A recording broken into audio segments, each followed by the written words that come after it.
Hi, everyone. Welcome back to the Awujo Experiment.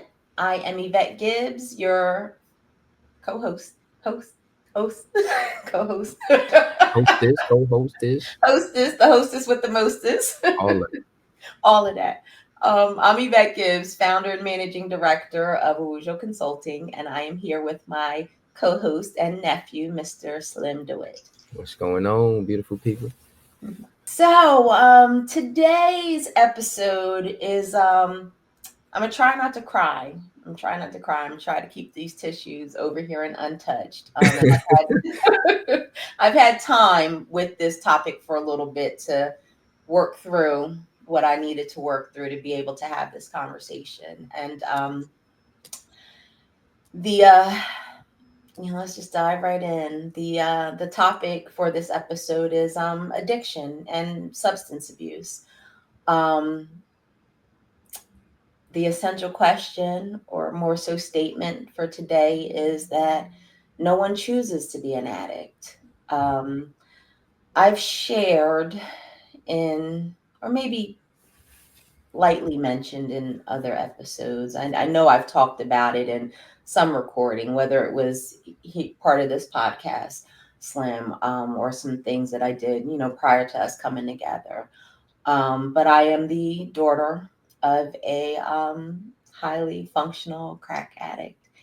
And I say that with love and support, because I love my father very, very much. And it's been a journey for me to understand him, um, his choices, or at least what I thought was his choices, and his life. And it's come up a few times in various conversations, where I share that my father, that's part of his story, and people hear me and they can relate. Whether it's crack, another drug, or alcohol, like the addiction story is something that has related and has resonated with people. And I wanted to share this, which came from my aunt, my mother's baby sister, who helped me to really see it from a different perspective, and one that I think is could be of value to others out there. And what my auntie told me was that no one chooses to be an addict. And after I unpacked my dad's story, did my genealogy research, did my family tree research, and realized the things that he couldn't access to even be able to heal from, um, yeah, I get it. Mm, And what he was trying to do was numb, mm, and not let those thoughts stop him. mm, Stop him from being a provider, stop him from being the man that he believed he could be. And my father was a very disciplined man. So that's what made it really hard for me to understand why someone would partake in that type of activity or behavior. Let's call it behavior. mhm. It was hard for me to understand that. But the older that I got, and I'm gonna stop saying I'm almost 50 because that's annoying for myself. Whenever I'm editing, I don't like to hear myself keep saying that. And I don't need to age myself, as you have said, Slim. I mean, the grades show it enough, but anyway, as I've gotten older and really understood what this adulting thing is about, it's like life gets hard. Yeah. It gets hard, and those things that people would assume that you should grow out of, Mm, you can't grow out of pain and trauma. You can't. Like it trauma changes your brain. It changes it. So you have to work through it. You have to address it. And addressing some of that stuff is not easy. And it's even harder when you don't have anyone to talk to about it. It's even harder. Um, so yeah, I want to talk about it. I want to take this episode to talk about it. And anything you got to say on that, Slim, before I go where I want to I go? do like where you ended off at, just that especially trying to do it alone, trying to go it alone is so hard. It makes the world seem so much bigger. It makes you feel so much smaller in such a huge world and alone. Mhm. Yeah. Even though my father had my mother, um, that was it at the core. Like feeling that he was alone, feeling that nobody fully understood his story or could fully appreciate his pain. And I get it. I get it. Um, I get it. So always wanting to connect the dots on hip hop. Mhm. And this gives me an opportunity to talk about um some things that are discussed in hip hop. And it's an episode that was on, well, not just an episode, but Raising Canaan. So Power Book 3, Raising Canaan, is, from my heyday, my childhood, the 90s. And for those of you who know the characters in there are some drug dealers in there, and they show, and I'm really proud of 50 Cent for doing this, but he shows a side of drugs and addiction that a lot of people aren't aware of or familiar with. And there's one episode in particular, I believe it's season 2, where there's a crack addict, and they tell a little bit of his story. And he was a very successful accountant, that, I haven't seen the episode in a while, but I'm assuming had their break. And I don't mean break as in big break, but break as in societal pressures and um, everything that comes with being black in this country. And he used crack to numb. And it I love how 50 depicted that, because it showed that it's not people just choosing to wake up and start doing that, or it's none of that. It's people really trying to deal with the things that life throws at them. Mhm. And my aunt had already given me those pearls of wisdom, or that pearl of wisdom, as it related to my father. But seeing that episode in particular helped me to really make my peace with it. Um, I had forgiven my dad long time ago for, what he put the family through, or what the family experience. Like I'm trying to change Mhm. my language, because since I do know that he didn't choose that, and he was trying his best to deal with life, I don't like to say that he did that to the family. And what You the know, result was for the family. say that again. What the result was for the family. Yeah, yeah. And as crazy as this may sound, that was his way of keeping it. That was how he kept it going. Like he Mm. needed those things to silence, what was going on in his head, and the ache that was going on in his heart. And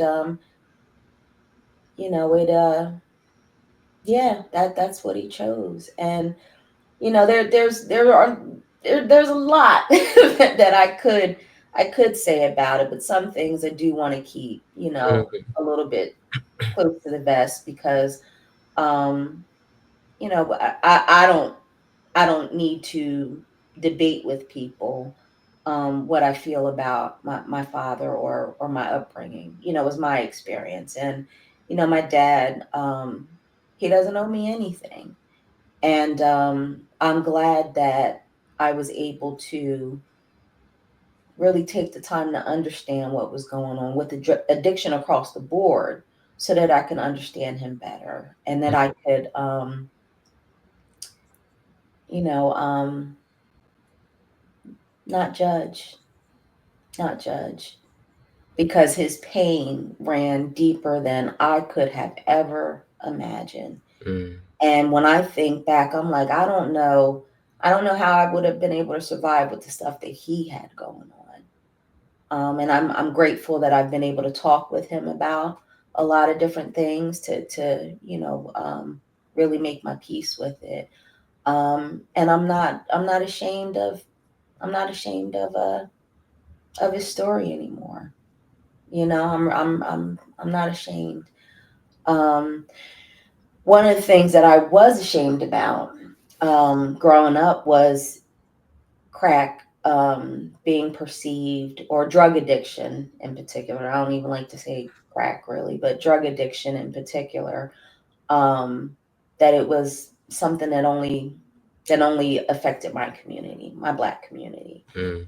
And I had spoke with someone in my family not long ago, and I shared that with them, and they said to me, they said, I don't know why you were ashamed of that, because I was hanging with folks of the Caucasian persuasion, and they were using coke. So why are you ashamed about that?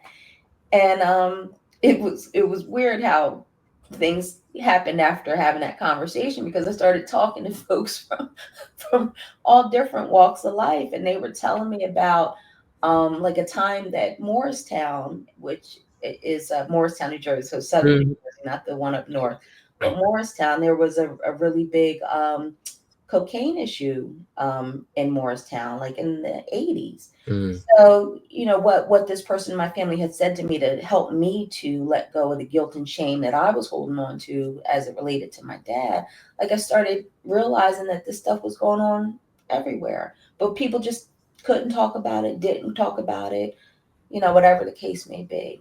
That's a huge part of the problem. Yeah. Yeah. Because Because there's of, so much shame that gets attached to it, like you were mentioning. hmm And how we're supposed to learn and grow out of it if no one talks about it. And like you said, it's hard to go it alone. So you feel like you're by yourself because no one else is sharing their struggle. yeah. Yeah. Yeah. And that's the term we have for that is, people are suffering in silence. Yeah. And yeah, they were. They were. So someone I went to school with, and I'm not gonna give their name, but it's a couple years ago now that this person passed away, and this person was white, and in their obituary, the family put a note about addiction, and in lieu of flowers, they asked that you make a donation to a particular organization, and they, like I said, they made sure to shout out, the addiction issue. And that meant a lot to me, because I'm like, the family didn't have to do that. They Mm. didn't have to put that in there, but that was their way of raising awareness, and also to let it be known that this is not a color thing. It's not a color thing. So one of the reasons I'm sharing this is because I'm like I said, I'm not ashamed anymore. Um and I'm recognizing that, there are a lot of different ways that addiction shows up. A lot of different ways that addiction shows up. Mm-hmm. And I want to be less concerned with the drug of choice or the thing of choice, and spend spend time understanding what's going on, within a person. What's taken them to that point? What's their reason for reaching for that? I'm sorry. Mm-hmm. So that's where I'm at with this. So, I'm sharing this story again to raise awareness, and I think it's time to have the conversation. Absolutely. Yeah, there's so much going on right now, and I have been fearing that there's going to be an uptick in substance abuse, and this is how some of these conversations have even come out, because I've shared this with others. So we're at a point where people, I really want them to go within, spend that time with themselves, understanding what it is that they're feeling, and having the right conversations with the right people. Um, yeah, because we can't combat things like this in darkness. We can't. Mm-hmm. So did you get a chance to see, and we don't have to mention the person's name or how I know them, but did you get a chance to see the video I sent you, the Instagram reel? It's a guy guy on Instagram, and it's called USA Fox Voice. And what this person is doing is he goes to areas where people who are struggling with substance abuse, addiction, um, he goes to where they are and he gets their stories. Um, a couple years ago, I learned that that was even a thing, that people were congregating in these areas throughout parts of all over, all over. I'm not going to say there's a particular. I'm not going to list any one particular area, but there is an area, Kensington in Pennsylvania, in Philadelphia. That's an area where there's known issues there, known challenges there. Mm-hmm. And what really got to me is when I started seeing the younger generation there. So people who are my daughter's generation, people I know, and remembering, some of what I felt growing up, and it's just sad to see somebody once so full of life, and then go down that path. And Mm-hmm. what I have come to realize is that addiction shows up in so many different ways. And we can be really, really critical, as I said before, about, someone's choice or a preferred substance, preferred activity, whatever that is. But at the core, um, it's someone dealing with or trying to best manage some unhealed trauma.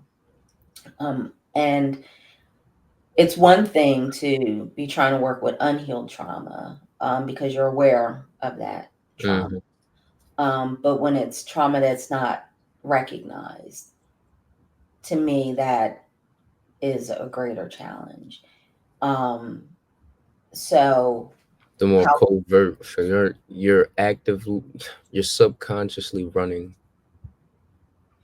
Not even so, it's not even a conscious decision to run from this thing you know you don't want to deal with. Yeah, It's hidden from you. You don't see it, and so you don't even see it as a problem. right, right. You don't But even you see it as a feel solution. It's just a thing that you know makes you feel good or better than how you're feeling, but you never explore the why. Yeah, so for me, like the running is feeling that thing, feeling that cloud coming and knowing that I No, don't no, want to no, feel no, no. Yeah. Uh huh. it. Uh Get huh. away from that. And I'm over here as a plus size woman, so there have been times, or no, I'm not. No, I can't eat. Keeping it a buck. I do overeat. Um, and it took a lot in me to reevaluate my relationship with food. And over the last few months that I've really been focused on that, like I'm amazed at how little I can eat, and how often I was reaching for food to numb Mm-hmm. or just to feel better. Um, and another thing that I had to really check myself on, um, which I didn't think I was going to say, but I want to be free of this. Mm-hmm. Um, and like my alcohol consumption had gotten to be a bit much. I was gonna Um, say that's the one of the more normalized forms of addiction in society these days. yes, Oh yeah, they just want to go out and get lit every weekend, blackout drunk every single weekend. And now it's right, starting to drip into the weekdays. We don't see the. We're right, just not gonna be honest about what this is. right. You know. I'm sorry, I didn't mean to interrupt you. I just very much relate to exactly where you're headed. Thank you, thank you. And I didn't see that as an interruption at all, Slim. Um, and, now 5 years after the pandemic, like a lot of people have been telling their stories, Mm, and I've seen coverage of it. I mean, it was even on, it's the Sex and the City reboot. And Just Like That, that's what it is. And Just mm, Like That, where Miranda, played by Cynthia Nixon, and her friends like approached her, like, you're drinking a little bit too much. It's a little bit, you seem to be leaning on this more than you should. And one of the things that she had said in defense of that was like, oh, it's the pandemic, everyone's doing it. And yeah, there were a lot of people doing it, but mhm. that doesn't make it right, you know. And to your point, Slim, it was normalized. I And was telling you about this yesterday, how I was pouring myself dang near a double shot after every day of teaching. yeah, Them old fashions, them whiskey sours. I went through about 3 bottles in a few weeks. I was like, I might need to slow down. This is crazy. yeah, I'm yeah, noticing before recycling comes up or before I take my recycler to the dumpster, I'm like, I got this many whiskey bottles in here. Okay, yeah, okay. yeah. You hear that clank clank. Well, too many clank clank, and then the beer bottles in there with it. I'm like, this is kind of crazy.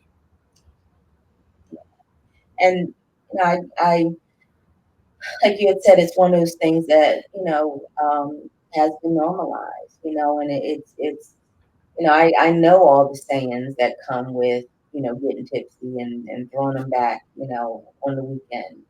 Getting ready for the weekend usually involves stopping at the liquor store. Usually, Hmm. a lot of happy people have been there Hmm. because the week is over. But for me, what I started to realize is that um, it was me wanting to numb. Like life was life and stuff was happening, and I didn't want to have to think about it. Mm, And that I was able to kind of lie to myself and say it was okay because everyone else was doing it. And I compared myself to others. Like my dad, he drank before he started using heavier substances. He drank, and I'm like, as long as I'm not drinking that much, it's okay. And it wasn't. It wasn't. It simply wasn't. So now I'm at a point where I'm like, I don't even. I went to visit someone, and there was some alcohol on the counter. And this is honestly why I'm ready to talk about it. Um, because when I saw that bottle, I'm like, I don't want that.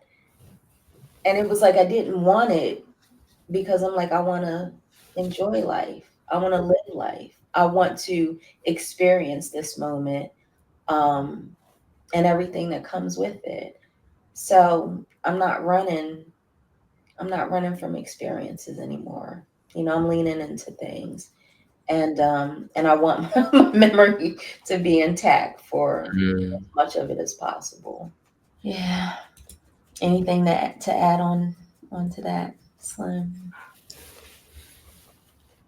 I relate with what you were doing with the pandemic, but the reason I was able to catch myself is because I had the experience that I did in college. College, it was alcohol. High school, it was weed. And I told you I lost a cousin while I was in high school. I numbed like crazy with weed. And we all call ourselves youngs and being silly and getting high when really we were all running from something. When I always look back on it, it's just like it saddens my heart to know how much we all were hurting. And none of us talked about it. We just got incredibly blasted together, like scary levels of high. Mm. Never talked about what it was we were running from, to the point you're teleporting. Like, you know how you brown out with alcohol? You were in one place, then randomly you're in this place. You made it safely, and like that was a little strange, but whatever. Let's have fun. Mm. That was happening with weed before I even had experiences with alcohol for real. College, I was dealing with my parent, the whole senior year thing I told you about, and then my parents split up. Been married for 20 years. They split up. I was getting inebriated every weekend. Early college, I have this bit of shame attached to college because I don't remember so much of it. Mm. So much of it I don't hold much memory. I was getting so drunk all the time. Running. And Yeah. that's why I go so hard in the music that I do now, and that's why my message is what it is. Diminishing goes because now you want the real. So we steady working, remediate the surface, deep down we be hurting, bro, for real. And running the substances, it don't feel you. Coming from someone that done it, yo, I feel you. Mm-hmm. I can't explain it enough. Like I did it with multiple substances. I know. And it wasn't just weed, it wasn't just alcohol. I did it with sex too. Tried to drink it away, tried to smoke it away. What's the line say? I tried to sex it away. Ended up hurting everybody else in the process. Ended up hurting myself. I got fond memories I barely remember. Mm. My friends got to tell me what happened. I don't enjoy that. I wasn't even present. Yeah. Yeah. I get it. I get it. And how it started. Oh, and then high school was nicotine too. They invented vape pens back then when e-cigs came out. Yeah. I be telling kids all the time, bro. We were practicing smoke tricks, and I developed a nicotine addiction. Didn't even know. Mm. And what was the tagline for today? It's not on purpose. Mm. None of it was. I just thought it was having fun. It was what everybody else was doing. It was social, and then it became a coping mechanism. All the things I listed became coping, and it took years to shake them. And I'm not saying I'm like we're all human. Um, so I ain't trying to sit here and parade as perfect, but I'm always working toward not just being cognizant, conscious. What's going on in my heart, in my head? How am I dealing with it? Mm-hmm. Or if I am about to engage with a substance, how am I feeling before I get into this? I like what you said. How are you dealing with it? Because I think that's the thing. Making sure we're dealing with whatever it It is. has to get dealt with, otherwise it's going It's going to keep coming back. It's going to keep coming back. to stay right there, and it'll surface, and then it'll go right there and build up even more. Then it'll surface, and you can fight it back down, and it'll build up even more. There will be a breaking point, and the longer you refrain, the longer you stuff it down, the longer you run from it, the worse it'll be when you snap. Yeah. So I hadn't shared this with you. I mean, you've heard me say a few times that, your music has given me life, but that song, How You Gonna Win, um, it cracked me open, Slim. Mhm. It cracked me open. It did. Um, and I told you I'm gonna keep that tissue box over there, but there's a part where I may want to pull it up because I want to get it right. For me, when I heard that song and I paid attention to the message, not just between the bars, because you're really open and honest with it. So there's not a whole lot that has to be left to interpretation. Yeah, how you going when it's very in your face? Yeah, Yes, it's very in your face, but in a it's very I don't know if I'd say, well, I don't mean to correct you on this because this is your art, Mhm. but as I see it, I I wouldn't say in your face because it's with love. So Well, so it's just a yeah, open, honest, and direct song, the and you're not message is in your face and direct, but the delivery is right. So the delivery was something that I applaud you on mm, because you share a lot in that song. And like I said, it cracked me open because you talk about, not projecting and deflecting, like you really go there. Like I'm like, this one song has so much hope for life in it. Mm, It's like acknowledgement that, you're feeling what you're feeling and life does what it does, but you can always strive for better. But you can't get there if you're not understanding what's going on within you. Um, and I needed that message, mm, because there were a lot of things that I was running from that I wasn't aware of. mm, I wasn't aware of until hearing that song, and for it to be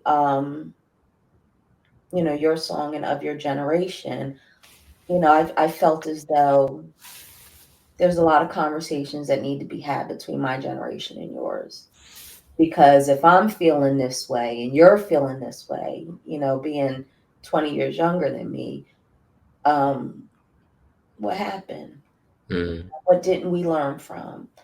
Gen X is known as being the generation that was raised on hose water and neglect. Uh, mm, but I feel as though we're also the generation that felt as though they provided a whole lot more to their children, and I do feel that way. But there are conversations that we didn't have, and this thing, one of my notes I talk about, or in my notes, I mentioned sane washing. My generation did a lot of that, making it seem as though the norm was okay in some mm, situations. And bad behavior is bad behavior. And mhm, we need to be able to talk about that no matter where it happens. No matter where it happens, your personal life, your professional life, we need to be able to talk about it. And I am, I've experienced a lot in my almost 50 years. I've only said that twice now. I've talked about my age twice. But I've seen a lot in my almost 50 years, and I really want to help society to be better than what it's being right now.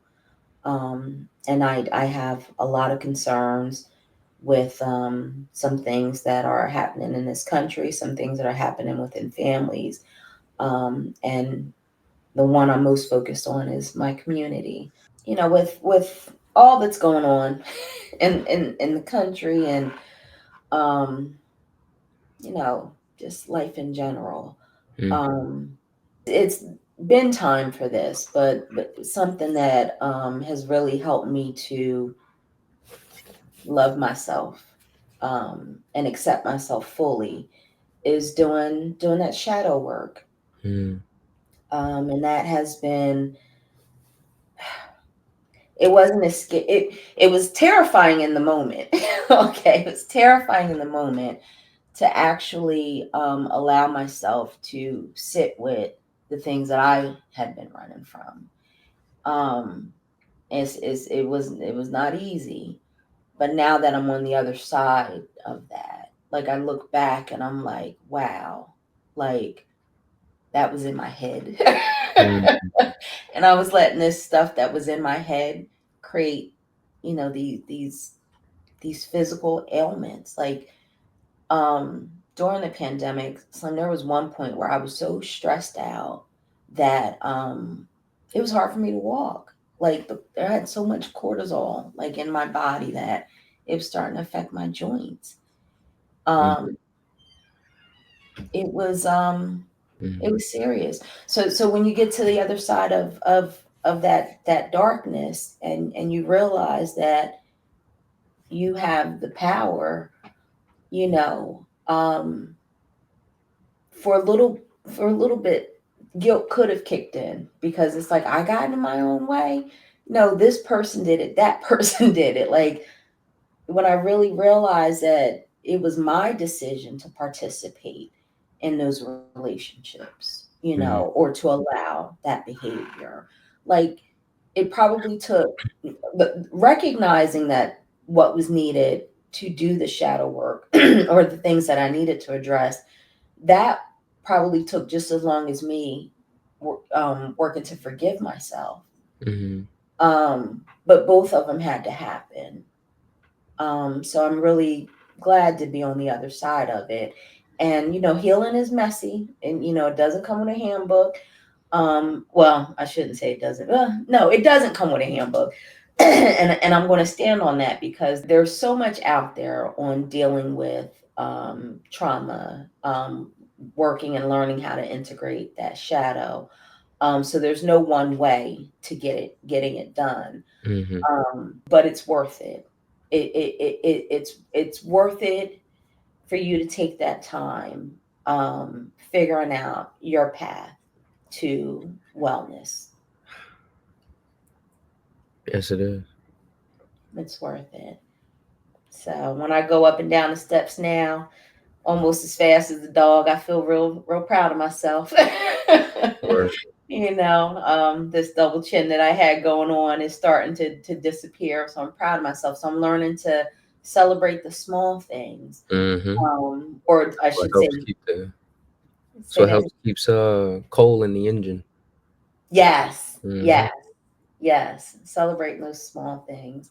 And you've heard me say this quite a few times that, I apologize or I feel bad for um, not consuming hip hop for a period. Hmm. And it's because a lot of what we talked about, there were things that were glorified, or I felt as though were glorified in that music, instead of understanding that these are kids that are, trying to cope the best that they can with the stuff that they're dealing with. And that was the point that you made earlier.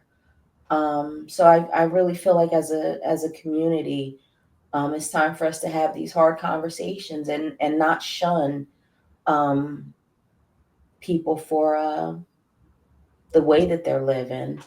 More so, go to understand how and why they're living that way. Like let's have a conversation. Like I don't want to shoot people down for not being on the path that I think is appropriate, because I'm just now learning what the path is for myself. So, it takes a while to figure out um, who you are, authentically, your authentic self. It takes a while to figure that out when you've had to do the same washing. And, if you've been in an environment where it's been stressful, it's been toxic, it's been trauma inducing, it takes a while to get back to you. Um, and to understand yourself for who and what you are. So I can't be harsh on the younger generation for not having that figured out. I can't. So I'm not doing that anymore. I mean, I haven't done it for some time.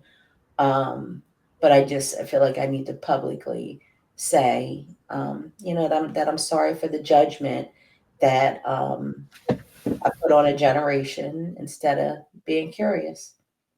So And it's sad. crazy you recontextualize it like that. The whole drug rap ordeal.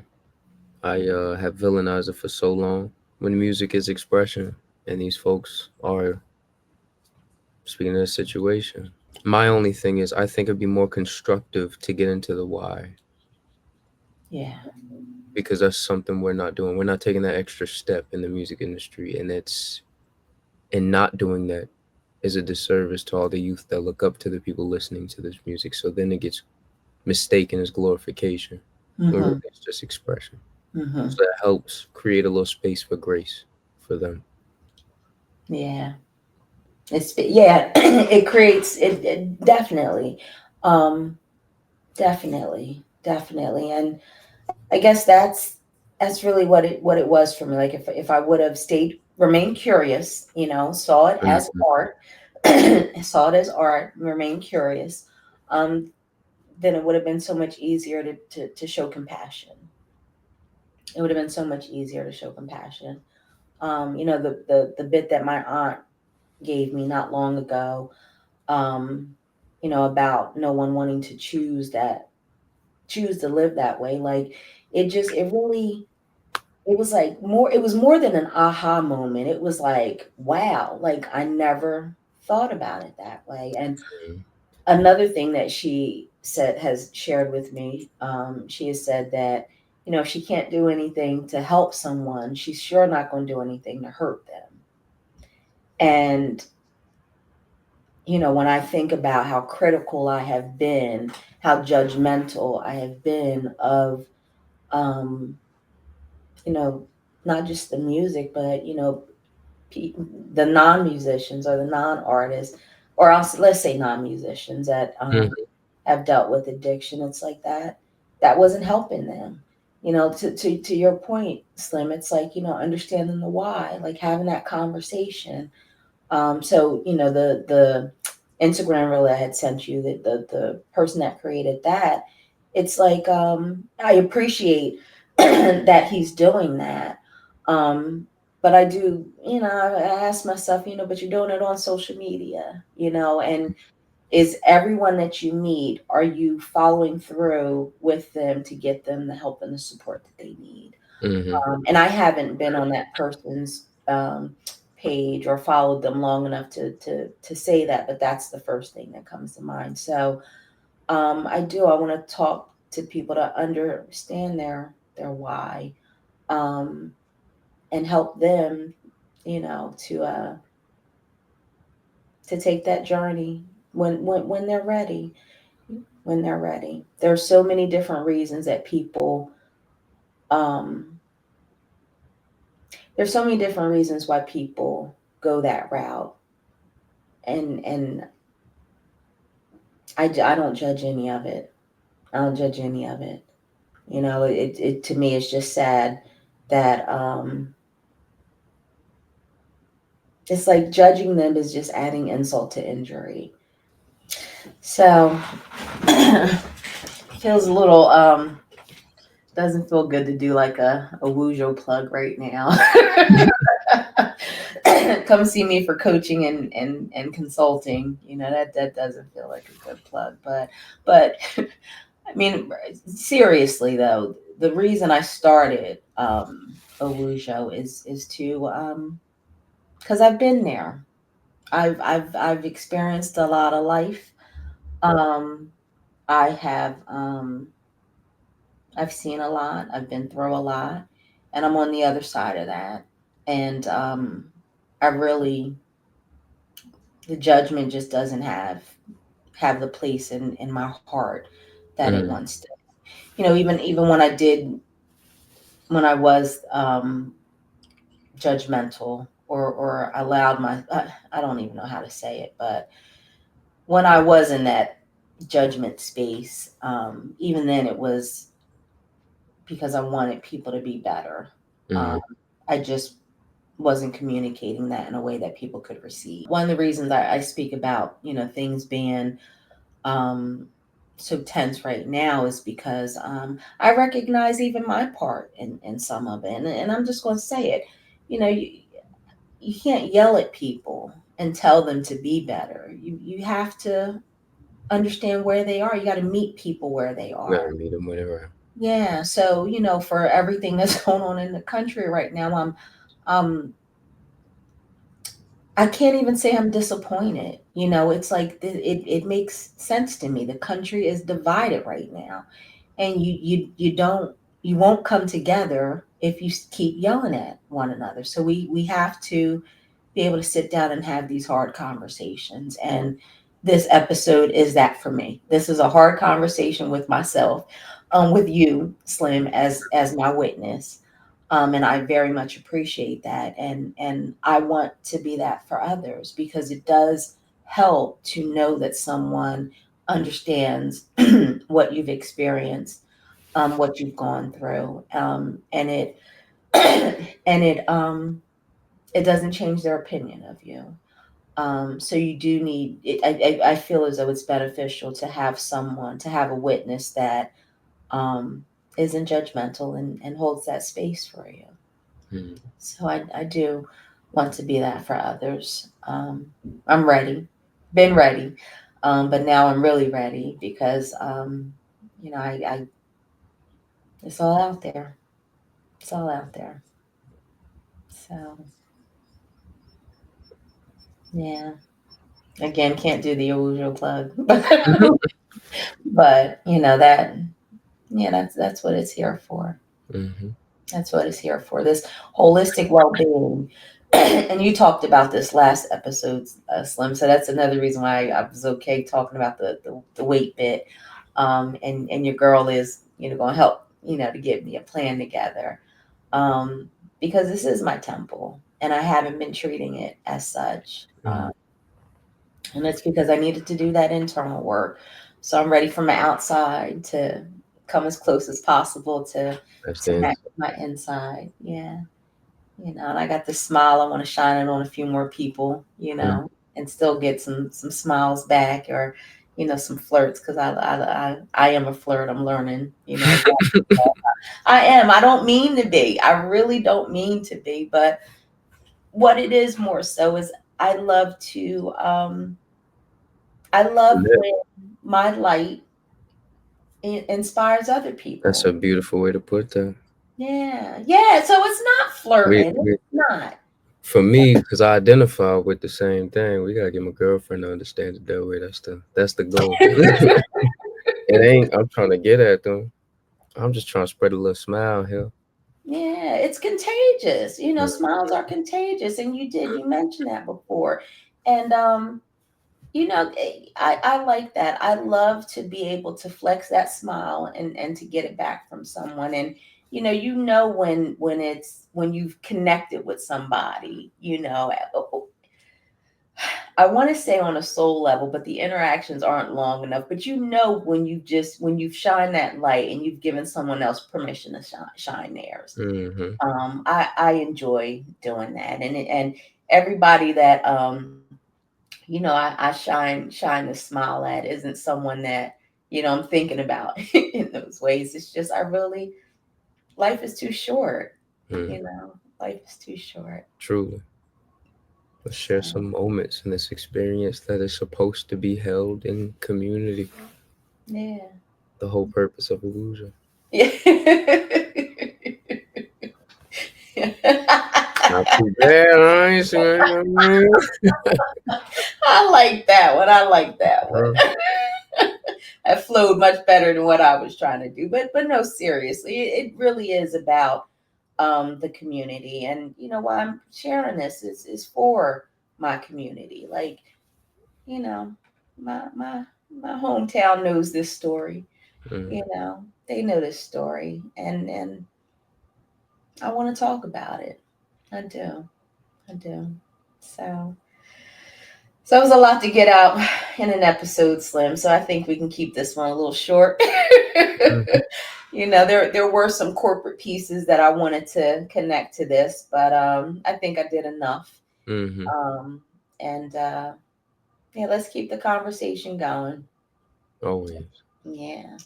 So all right. On that note, I'm going to say that we can wrap it up. All right. Well, thanks everyone for joining, and I'm gonna be sitting on this one for a little bit, trying not to pass out when it actually gets posted. But it's all good. So it's scary, but it's very freeing. Yes, it does. It feels very liberating. It really truly does. It really truly does. So it's all good. Mm-hmm. It's all good. But all right, well, here's the liberation. It's the liberation. All right. Take care, everyone. Bye.